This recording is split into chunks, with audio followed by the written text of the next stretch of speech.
आता आपल्या आवडत्या मालिकेचे संपूर्ण भाग मालिका प्रसारित झाल्यानंतर लगेचच पाहू शकता फक्त सन नेक्स्ट वर. भारतातील प्रेक्षकांसाठी मोफत सेवा. मॅडम आईची आण घेऊन सांगतो मी काय बी केलेलं नाही. अहो ती स्वानंदी लय लय बॅकर पोर हो. नको नको ते वांगा आरोप करते माझ्यावर. ऐका पाया पडतो पप्पा मला सोडा. हे फालतू आरोप नका करू माझ्यावर. अहो साधं व्यक्तिमत्व नाही जबाबदार व्यक्तिमत्व आहे. सरपंच आहे मी. एक सरपंच ही असली फालतू कामं करेल का मला सांगा.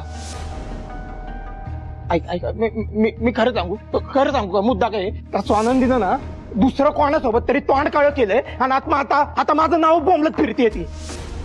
अहो प्रगती बघवत नाही समाजाला. अहो लय फालतू पोरे तुम्हाला बी ऐकून काही. बास शिंदे तुडवा याला. आणि असा तुडवा ना ही सगळी हाडं मोडली पाहिजे. कन्फेशन पाहिजे मला लवकरात लवकर. लागा का मला. मॅडम तुम्ही काय बी काळजी करू नका.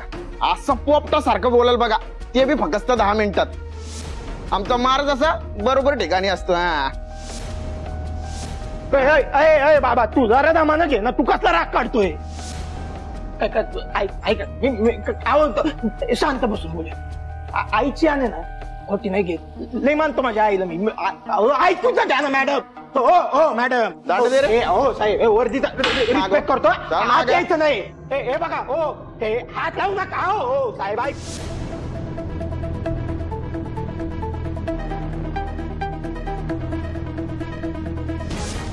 मॅडम आत येऊ.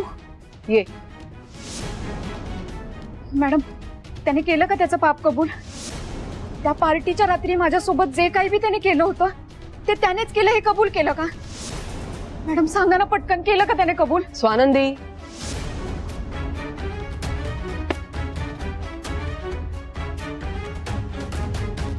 शांत हो. बस. ये पाणी घे.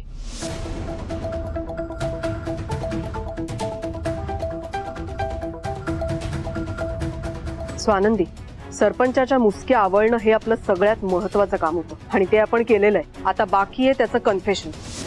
ते आमच्याकडे लागलं. इथे या कस्टडीमध्ये मोठे मोठे गुन्हेगार आले ना की चळाचळा कापतात आणि आपला गुन्हा कबूल करतात. सरपंचाच्या बाबतीत पण हेच होईल. माझी गरज पण नाहीये. आमचे शिंदेच काफी आहेत त्याला बोलतं करायला. तू काळजी नको करूस. त्याची कातडी सोलून काढेन पण कन्फेशन घेईन. आजची रात्र दे आम्हाला बस. आमच्या मारासमोर तो टिकाव नाही धरणार. तू निश्चिंत राहा. स्वानंदी सरपंचाची अरेस्ट हा तुझ्या आपल्या लढाईमधला अंतिम विजय नसला ना तरी एक खूप मोठा आणि महत्वाचा टप्पा आहे. या अरेस्ट नंतर तुझ्या डोक्यावरचं खूप मोठं ओझं हलकं झालंय. सकाळपासून बाहेर आहेस. आता हॉस्टेलवरती जा. आराम कर.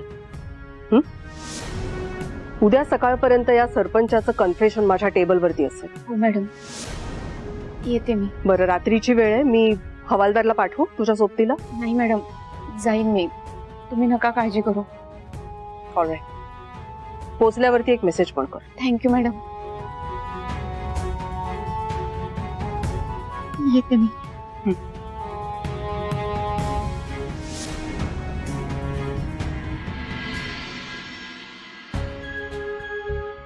या दोघी कुठे गेल्या.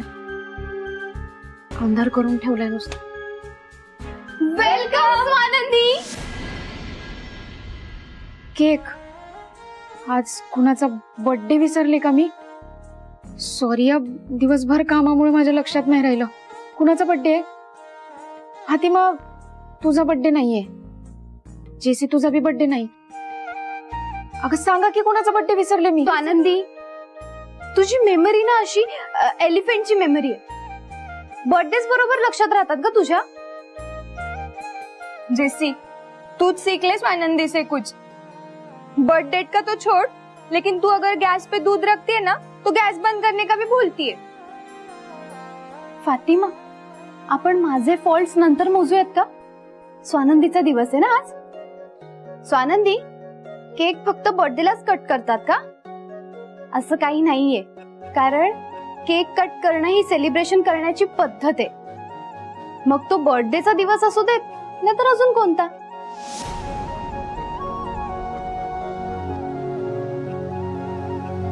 इकडे इथे बस.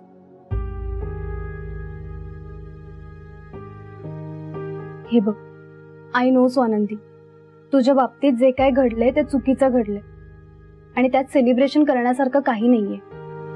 पण स्वानंदी, तुझा गुन्हेगार पकडला गेलाय आणि तू स्वतः त्याला पकडलंयस. अगं आता तो पोलिसांच्या ताब्यात आहे. मग ही आनंदाची गोष्ट नाहीये का? म्हणून आम्ही हा केक आणला आणि म्हणून मी शिरा आणला.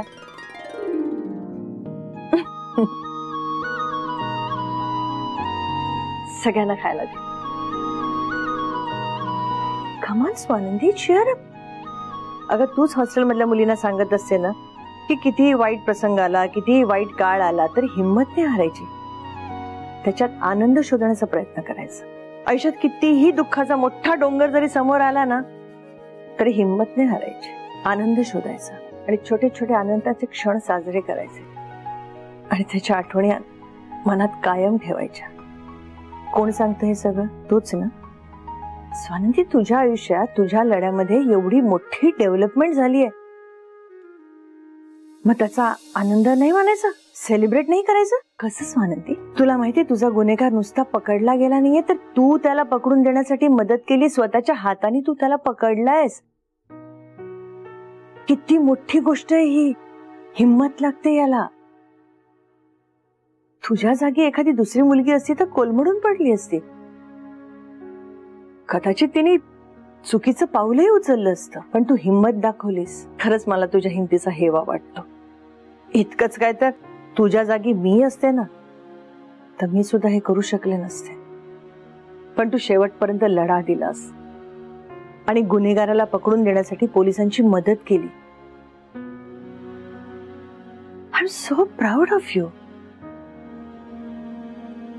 खूप हिम्मत आहे तुझ्यात, शूर आहेस तू आणि थोडीशी गोड पण आहेस. म्हणून तुझ्यासाठी हा गोडाचा शिरा.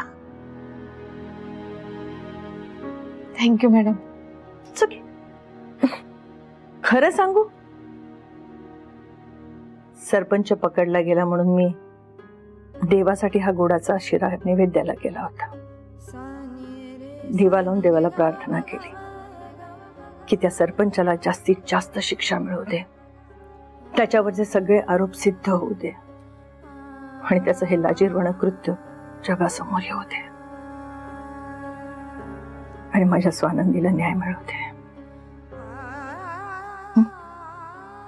हो, आणि त्यानंतर आपली स्वानंदी आणि तिचं बाळ आयुष्यभर आनंदात जगायला मोकळे. Hello hello, excuse me. चलो, आपका ममता भरा सीन हो गया हो तो ये केक कट करे. स्वानंदी, मला तर असं वाटतंय ना तू कधी हा केक कट करशील आणि मी कधी पटपट खाईन. जल्दी से जल्दी कट करो ना. ए हो हो, थांब स्वानंद, तू इथे बस, इथे बस.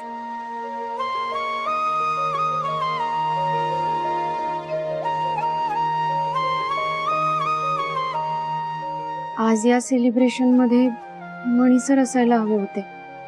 काय झालं?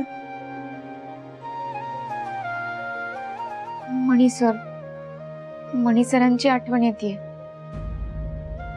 आज एवढा महत्वाचा दिवस आहे, आपण सेलिब्रेट करतोय आणि मणी सर इथे आपल्या बरोबर असायला हवे होते. स्वानंदी, मणि सर या हो ना हो हमेशा हमारे साथी होते हैं ना.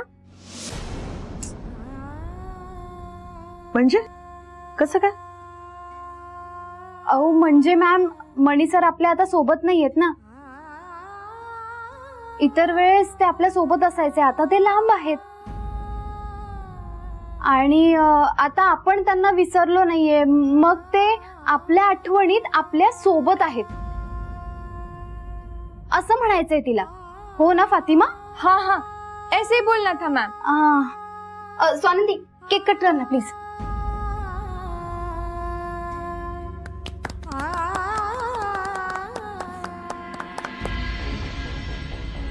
रंजिता, तुला माझं कौतुक वाटतंय म्हणून टाळ्या वाजवतेस ना तू.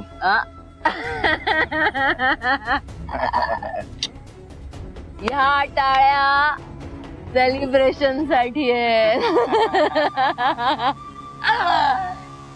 सरपंचाला पोलिसांनी पकडलं त्याचं सेलिब्रेशन.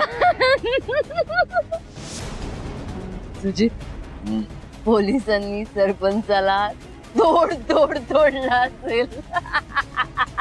गेला सरपंच बाराच्या भावात गेला.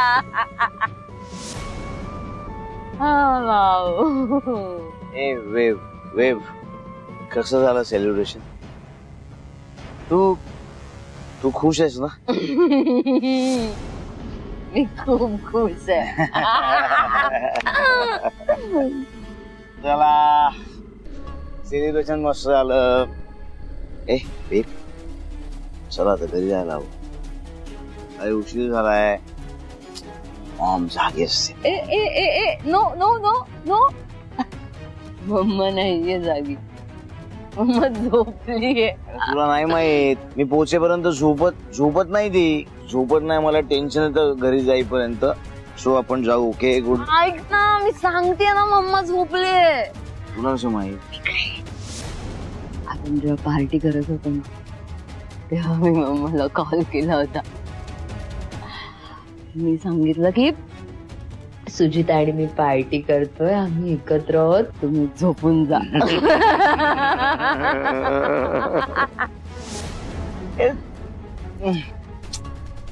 तुला कसं कळतं यार सगळं? तुला सगळं कळतं, तू सगळं मॅनेज करते. कशातनं आपण कसं बाहेर पडू शकतो तुला सगळं माहिती आहे यार. भारी असतो. होय, पण निघायला लागेल. उद्या ऑफिस आहे, खूप काम. बापरे, उद्याचा दिवस खूप मोठा आहे. चलो babe. No no no no no no, नको ना. आता कसे जाणार आपण? बघ, आपण मुंबईत राहतो आणि नाकाबंदी माहितीये ना, मुंबईत नाकाबंदी असते यार. सरपोतदार आहे मी, वेडे. किती दारू प्यायलो तरी गाडी माझी सरळ जाते. चल नाही जाते सर गाडी तुझी. आणि बघ, जरी जात असेल ना, तरी तू एकटा असताना ना, आता मी पण आहे, त्यामुळे रिस्क नको यार Sujit. Okay okay okay okay, मी ड्रायव्हर काकांना फोन करतो, त्यांना बोलवतो. फोन माझा का? फोन तुझ्या? अरे नाही, ऐक ना माझं. हे बघ, आता खूप वाजले, त्यामुळे ड्रायव्हर काकांना वगैरे नको यार. का वेळा आहेत का? नको नको. हे बघ, नाही, तू नाही जायचं स्कूटर, मी तुला जाऊ देणार नाही. आपण कुठं नाही जायचं. तुला वेळ लागलाय का संजिता? मी नाही गाडी ड्राईव्ह करायची, ड्रायव्हर काकांना फोन नाही करायचं. आपण काहीतरी रस्त्यावर राहायचंय.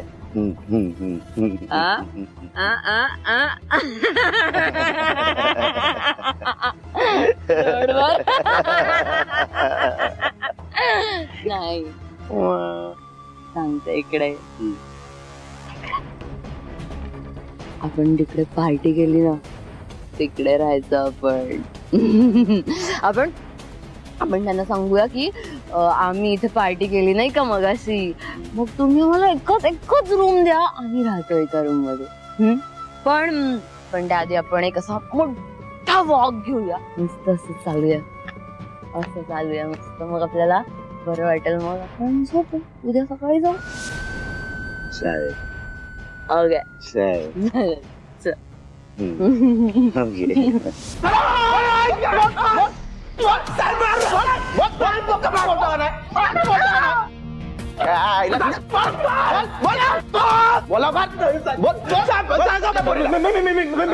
बोल, काही नाही केलं. आईची अंग घेतोय.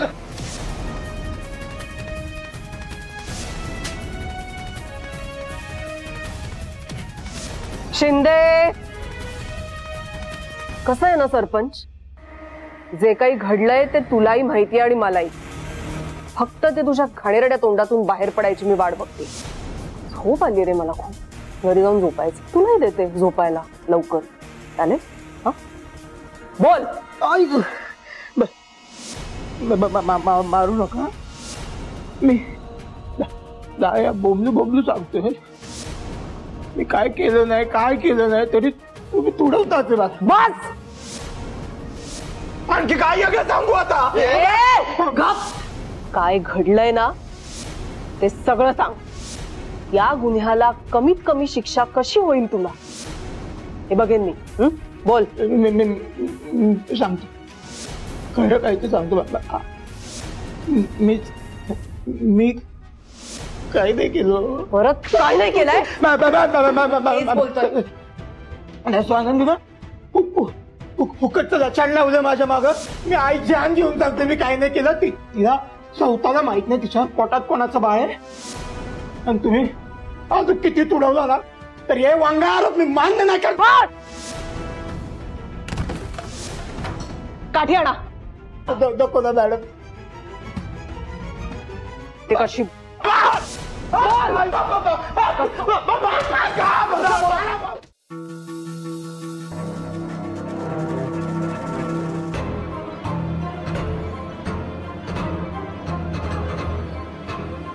संजिता,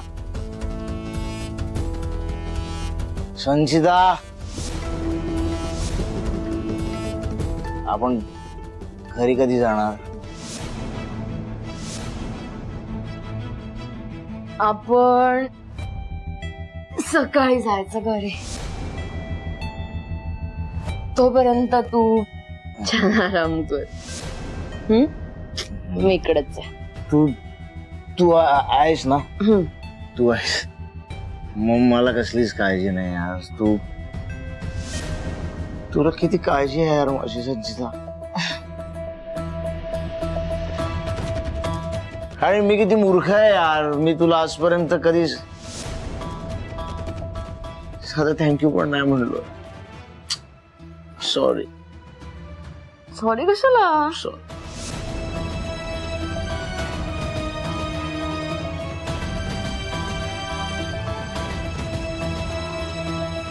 सॉरी यार. थँक्यू. तू प्रत्येक वेळेला माझ्यासोबत होतीस. कधीच मला सोडून नाही गेलीस. तू यावेळेला सुद्धा माझ्याबरोबर होतीस. मला आयडिया दिलीस. माझ्या पाठीशी उभी राहिलीस. हे सगळं प्रकरण जर माझ्यावर शेकलं असतं तर मी आवडत नाही ना डॅडला. त्यांचं ऐकत नाही. त्यांच्या शिस्तीत राहत नाही. मी तसाही आवडत नाही. आणि हे प्रकरण जर माझ्या अंगावर शेकलं असतं तर डॅडने मला लाईफ लॉंग ब्लेम केलं असतं. या सगळ्यात अंकलची काही चूक नाही ना. इलेक्शन आलेत ना. मग याचा परिणाम झाला असता ना त्यावर. म्हणून. पण आता तू सेफ आहेस. You're safe now. Me safe आहे. त्यामुळे आता खायची नको गरज. पण हे सगळं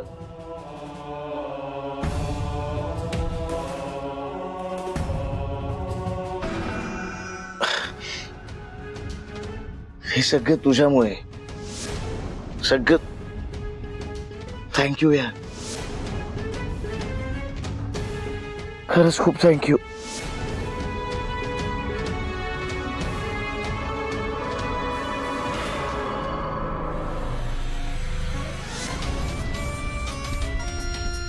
पंचुड्या. खूप दिवसांनी म्हणालास ना हे.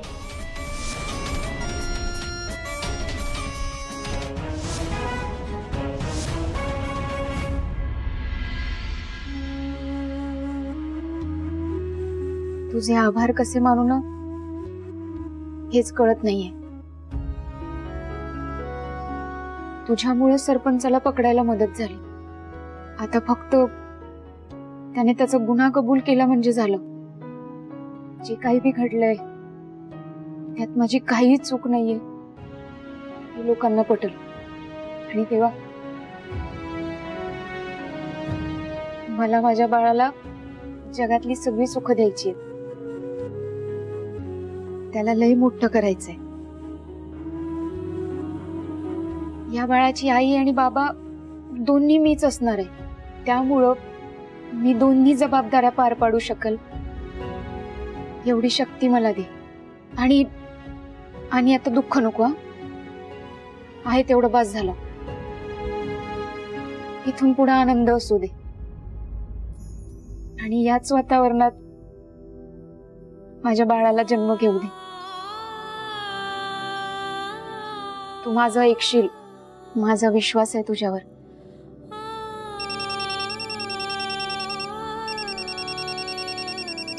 अंबिका मॅडमचा फोन. हा मॅडम बोला ना. दिली का त्याने कबुली? नाही. काय? हो स्वानंदी, रात्रभर आम्ही त्याला कुठलाय 3rd डिग्री दिलीये, पण तुझ्या बाबतीत त्याने हे नीच कृत्य केलंय हे काही तो मान्य करायला तयार नाहीये, इतका मार खाऊन देखील. मग मॅडम, मग आता काय करायचं? इतका मार खाऊनही जर का तो तोंड उघडायला तयार नसेल ना तर वेगळा मार्ग शोधायला लागेल. मॅडम तुम्ही काही बी करा, पण त्याला कबुली द्यायला लावा. एखाद्याने गुन्हा कबूल करणं आणि त्याने तो गुन्हा खरंच केलेला असणं यात फरक असू शकतो. म्हणजे तुम्ही काय बोलताय ना, मला कळत नाहीये. स्वानंदी, आम्ही ना आतापर्यंत अनेक गुन्हेगारांना पाहिलंय, पोपटासारखं बोलतं केलंय, आणि आमचा अनुभव आम्हाला हेच सांगत असतो की तो गुन्हेगार आहे की नाही. म्हणजे मॅडम कसं आहे ना स्वानंदी, एखाद्या आरोपीने खरंच गुन्हा केलेला असेल तर इतका मार खाल्ल्यानंतर सगळं कबूल करतो, पण हा सरपंच काही कबूल करायला तयार नाहीये. मग आता हे पाहून माझा अनुभव मला एक प्रश्न विचारतो. काय प्रश्न? प्रश्न हा आहे की तुझा गुन्हेगार नक्की हा सरपंच आहे की याला पुढे करून दुसराच कोणीतरी गेम खेळतंय.